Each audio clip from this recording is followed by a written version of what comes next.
Greetings, X, Twitter. I wanted to take the opportunity to go live here. For those of you that may be tuning in that were watching my previous live that I posted earlier, I'm redoing it because the audio, for some reason, when my internet glitched, the audio ended up coming back a little bit louder toward the second part than the first, and I didn't like the consistency, so I'm just redoing this again. Um, for purposes of improvement. I may speak a little differently than I did previously, but you may find this just as informative.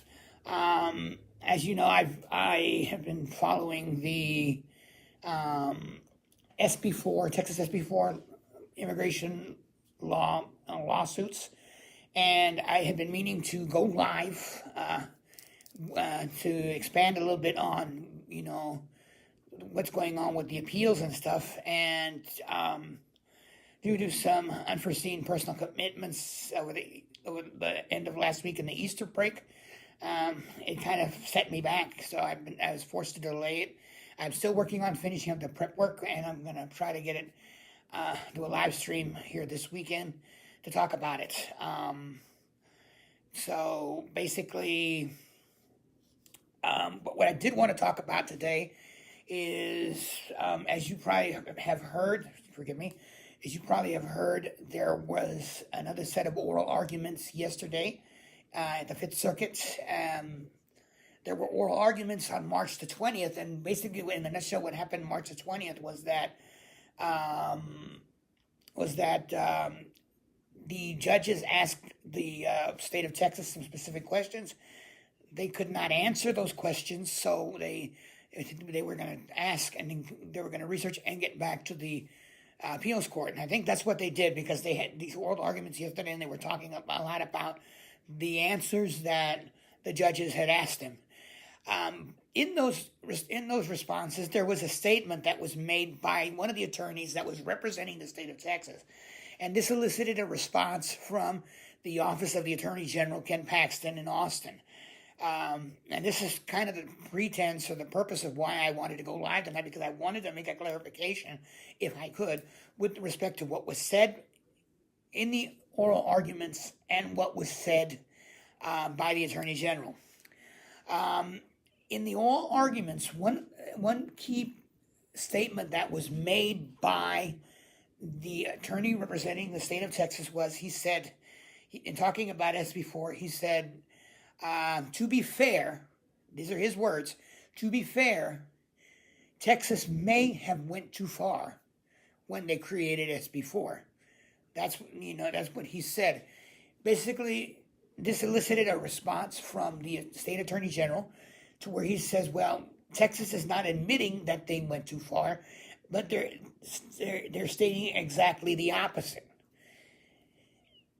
To say that, I don't think is accurate in the words of the attorney general.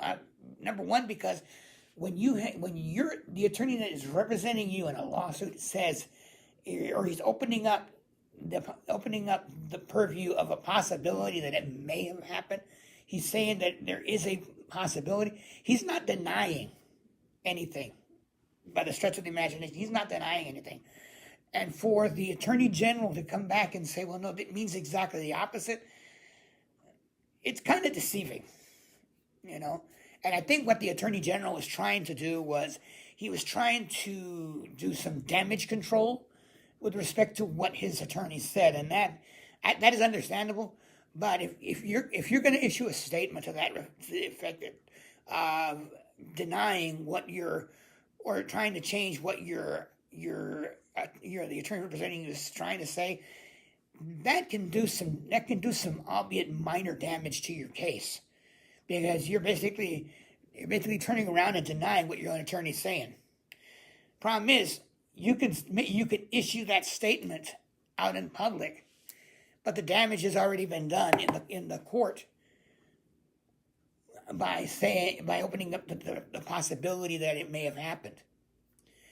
Another thing, and this is a different tangent, and I'm going to try not to get too involved into it at this point, is that in one of the statements that the Attorney General mentioned in his official statement was that that there were several news networks that reported that this admission by the state of Texas. And he said, well, these networks never bothered to contact the office of the Attorney General. They never bothered to contact me to discuss it. Well, if anybody, especially Texans, know, the Attorney General is silent. He doesn't speak to the media. This was clearly obvious in the excuse me. This was clearly obvious in the court case where they dealt with the Cox versus Texas, the abortion case that went to the Texas Supreme Court. The whole time, and this was part of the argument that they had in that case, was that they were seeking clarity from the Attorney General, yet the Attorney General would never respond to address or to clarify what the law meant with respect to the abortion ban. What happened? Toward the very end, he came out and issued a statement, or I don't know what the deal was, and basically affirmed what the law meant, which something he should have done from the beginning, but he didn't. But what I'm getting at is that he did not address the public or the media in any way, shape, or form during the duration of this case. He only came out after it was said and done, probably to gloat about it. I don't know, to prove that the state of Texas is right. But when the media pressured him, or the media requested an opinion from him, he was mute. Why? Because the Attorney General will not address the news media. If at all, he will address only the news networks that suit him, which in this case we know they are. Newsmax, Fox News, OANN, RSBN. Some instances I think I've seen him on News Nation, but I have not seen him on any of the other mainstream news networks: ABC, NBC, CBS, Associated Press. I haven't seen him on any of those. He's never gone on CNN, and he doesn't have the balls to go on CNN. So, I mean, for him to say the media didn't ask me anything about it, it's ludicrous. It's stupid. It's stupid because if he is avoiding the media, he's hiding behind the doors of his office of Attorney General, not wanting to talk to the media. Then why complain that the media is not contacting him? Makes no sense. I mean, even our governor, also, he doesn't necessarily address the media. I mean, sometimes I will see him on some of our local stations here in Houston, and which by the way, I have never, to my knowledge, ever seen Ken Paxton do an interview with any of the local news medias in Houston. Not even, I don't think, in Dallas, not even in San Antonio, because I frequently look at their websites to see if maybe he gives a response. There's nothing, not a zilch, zippo. You know? Why? Because he will not address the media in his own state of Texas, or the national media, for that matter.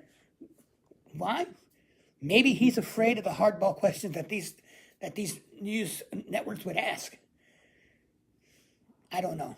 But what I can only assume, and only Texans can assume, is that he doesn't have the balls, the testicular fortitude, to do an interview with any of these other news organizations, these news networks, the local news stations in Texas, because he is afraid to answer certain questions. That's the bottom line. I don't want to get any more into a rant about Paxton and the news media, because to be honest, it frustrates, and it would give me a headache. Unfortunately, that's the way he is. That's the way he's always been. Even when his impeachment in Austin went, he did not even address the media. I think he's scared partly because he knows if he does, they're going to talk about the securities fraud. They're going to talk about the whistleblowers and stuff like that. So he doesn't want to deal with it, And I can't say I don't blame him, but if you're an elected official, you have a duty and an obligation to address issues to your constituents, to those that elected you, and that means you cannot be biased against all news medias, no matter what the case. You can't be biased against the local news stations in your state. You have to confront them, and you have to talk to the public. You can't hide behind the doors of your office as an elected official and not address the public via all the news medias in your jurisdiction. That's plain and simple. You're only hurting your credibility by doing that. That's the honest truth.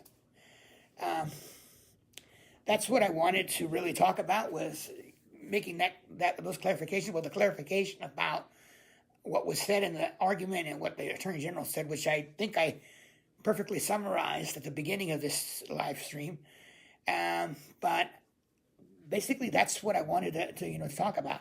I've been listening to the oral arguments, both the ones on March the 20th and the ones that occurred yesterday, and it's very interesting what's been said. And I can't wait to share with you guys when I do my live stream this weekend. A comparison of the appeals versus what the presiding judge in the lower federal district court said with respect to the injunction that he handed down, and compare what he said to other lawsuits that involve in the state of Texas with the border wire and the border buoys. Because when you start looking at this pattern, you kind of get an idea of where Texas is going to end up, and all this legal mumbo jumbo and mess of lawsuits that they're dealing with. And it's going to be interesting to look at this, and I can't wait to sit down and really, examine this close up. It's going to be interesting. If I can get it done soon enough, I will strive. And my goal, as I said, is to try to do it over the weekend. So that if anybody's on their off day, they can tune in and watch. That's fine. It's going to be interesting to see it. Well, thank you for your time, and hopefully this one came out well, because the first one was a doozy earlier, and that's why I deleted it. So I thank you. Feel free to post your comments to talk about what I've said here tonight. I would love to see comments and opinions. Usually when I post a response to another tweet, I go back and see if there's any responses or comments, and I try to interact. I try to communicate and be objective, I guess, as you can say, with what I post. So your comments are more than welcome on this, and I hope to see some responses as the evening goes by. Thank you.